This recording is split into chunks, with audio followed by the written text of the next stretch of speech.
Hello, this is Ruth Self-Hyde from the Property Investment Blog, and today I'm going to be speaking with Gavin Brazg, who is from the advisory about Propcast, the recently launched online tool dubbed as the UK's first house selling weather forecast. So Gavin, thanks again for agreeing to take part. It's really appreciated.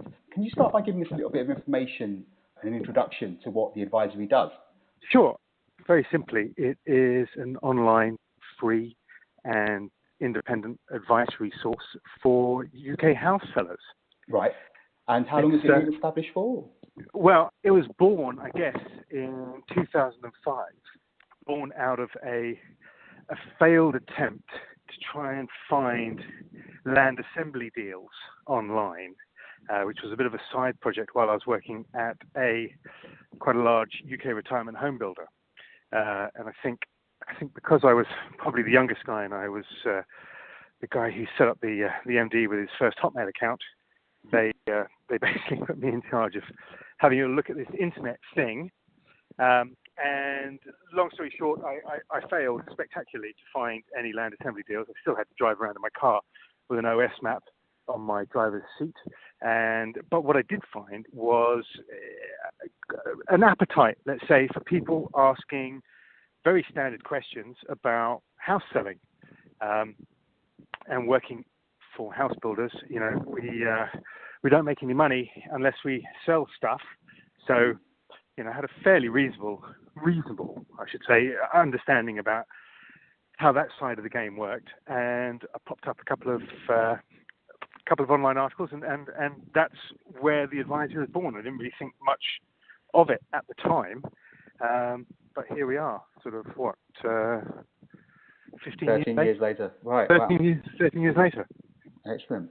And so it's essentially a service to provide impartial information for home buyers and sellers to get, you know, the best outcome from the sales. Yeah, exactly. I mean, I'll be honest. It's funny when it comes to the public selling houses. When you compare the online audience to the public looking for houses to buy, it's much, much, much smaller. For some reason, the public tend not to want or need much advice when it comes to selling their home.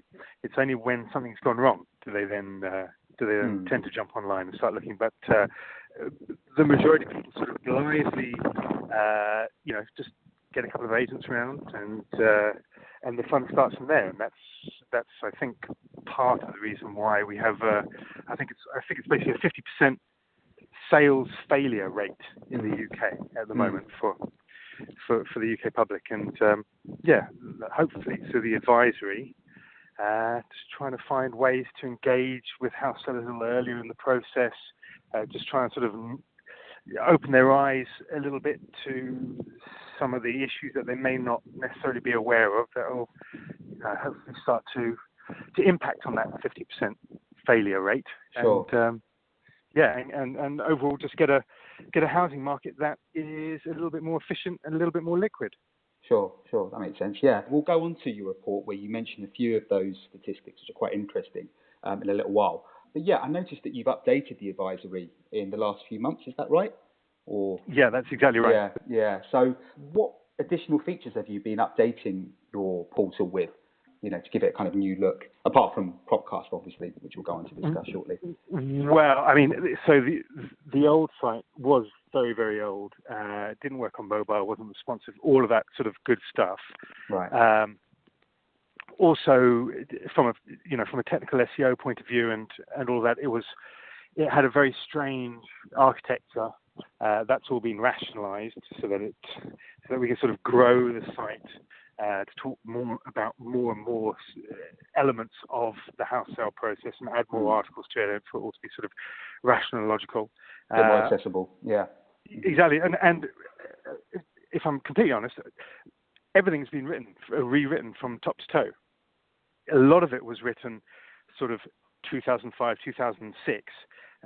And as my understanding of the subject has increased, improved, become more sophisticated, I think, so my beliefs about house selling and the best way to do it, and the role of estate agents, and the rise of online estate agents, all of these things have sort of changed. And so the advisory now very much reflects my current thinking and everything that I believe and follow when selling property myself. Whereas before, for a number of years, there was a big disconnect because the content was old.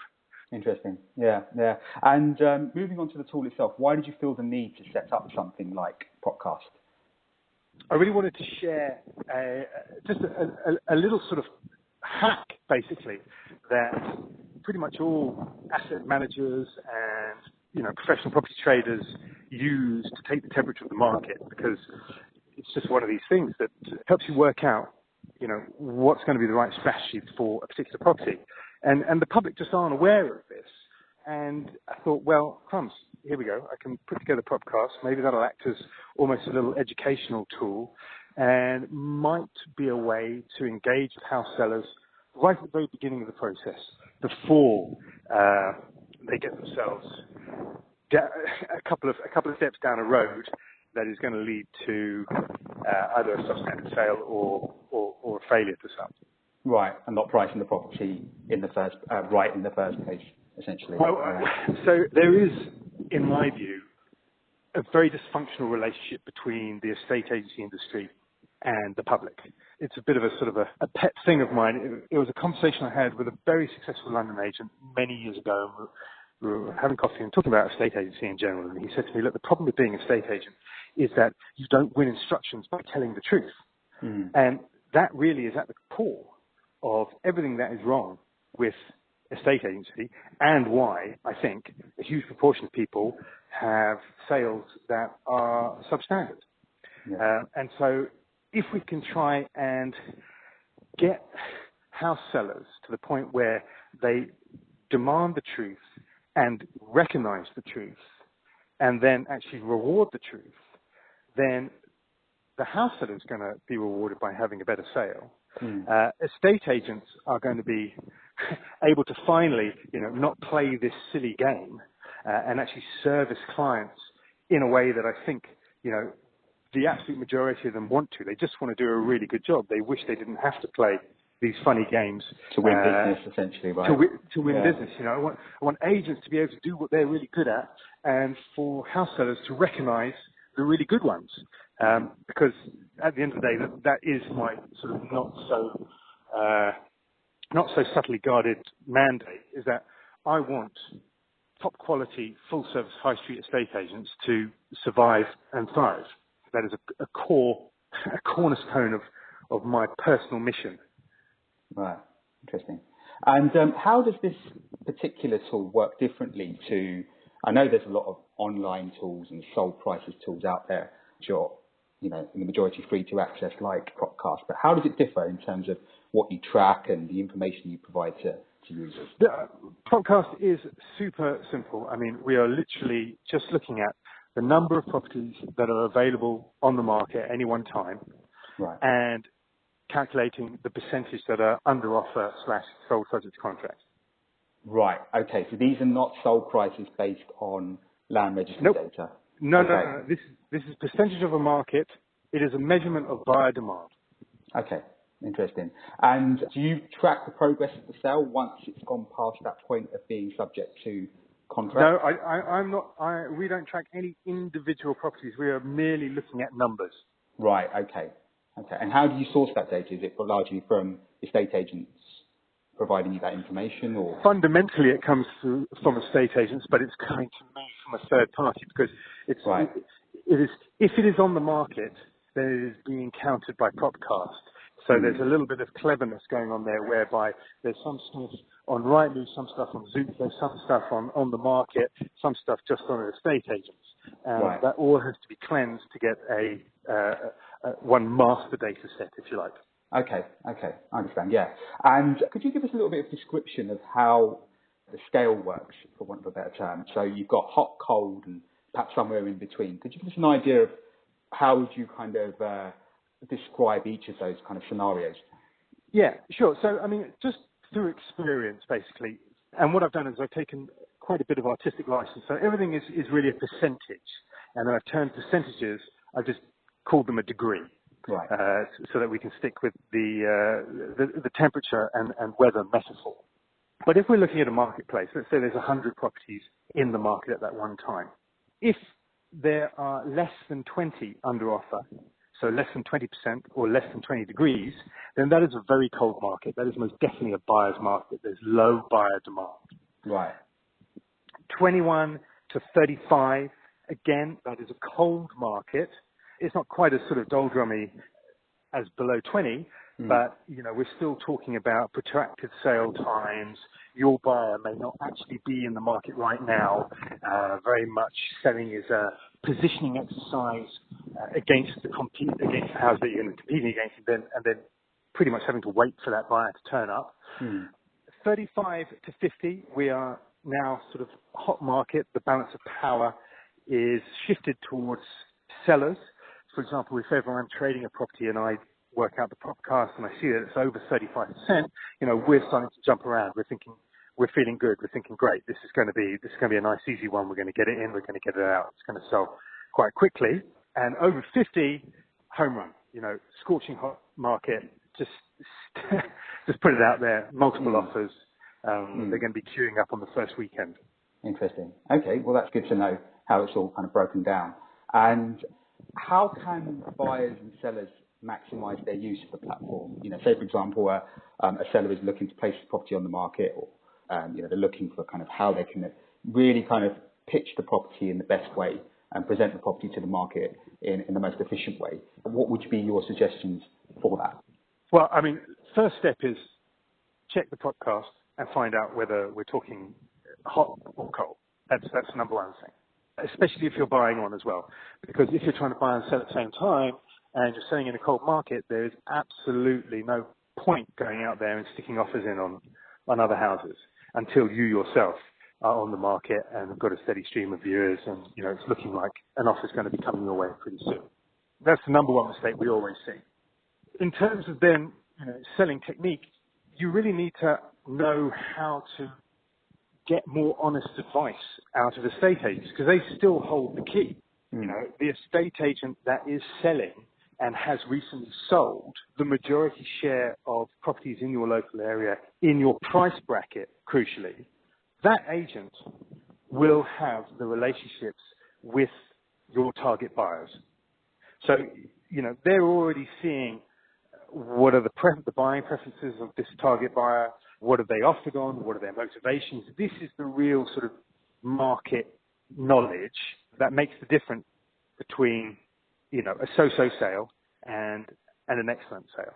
Right. And so really the best thing you can do as a seller is make it absolutely clear to the estate agents that you won't be making your choice based on who is charging the lowest fee or promising the highest sale price. You need to give the agents permission to be absolutely brutally honest with you about every aspect of the sale and the market and your competition. And you need to present yourself in such a way that they feel that you can handle the truth. Otherwise, again, you're just going to get, they're going to err on the side of fortune. Yeah. Exactly. So that's really what it comes down to. Mm-hmm. And perhaps someone who has had their property on for the market and they come across Propcast and they realise, perhaps they priced it too high or the estate agent has pushed them in the wrong direction. What would be your recommendation to them? I mean, does it always come down to price? Is there an argument that perhaps the agent is not being proactive or there's marketing issues and that kind of thing as well? We have always found that, very small changes can make really big differences when it comes to selling.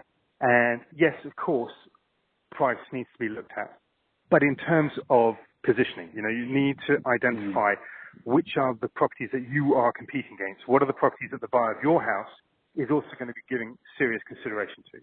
And if you're positioned correctly and optimally so that you are presenting your home as, the one that is providing the very best value for money, then don't take an axe to the price.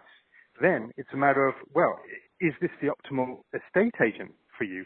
And are they incentivized and motivated to actually be doing old school estate agency and doing more than just post and pray estate agency, i.e. just whacking it up on Rightmove and hoping the phone rings?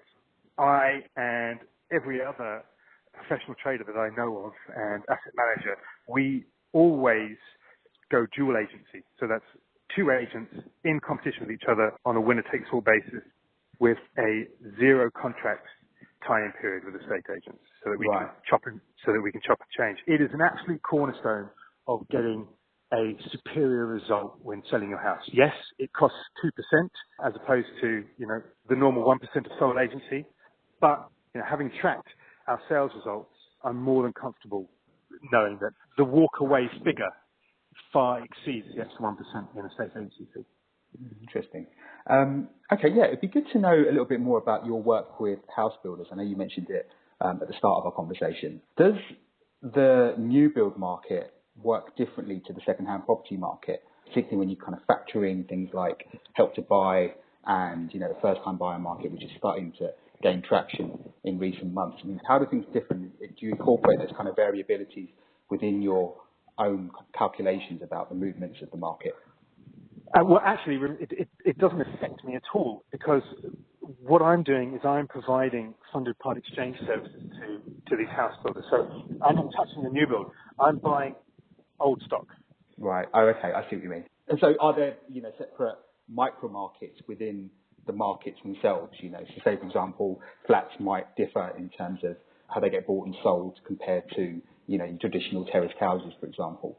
Always, absolutely. I mean, the Propcast is merely reporting on all properties in all price brackets for an entire postcode district.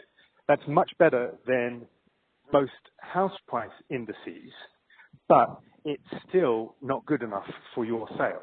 So you need to drill down even further and be looking, in an urban area, you need to be looking within a quarter of a mile radius, within a sort of a 15 to 30% spread in terms of price above and below your price point of your property type. That's how you kind of drilling down to your micro market. Right. Okay. Interesting. Okay. Well, that's great. I think we've got a nice amount of information there, Gavin. Is there anything else you wanted to add before we wrapped up or comment on? No. That's it. It's very nice of you to ask me about it. No problem. Brilliant. All right then, Gavin. Well, that's great. Thanks a lot for your time. It's really appreciated. And yeah, let's keep in touch, and all the best with rolling out Propcast and keeping advisory going. Thanks, Ruben. Thank you very much. Brilliant. Thanks a lot.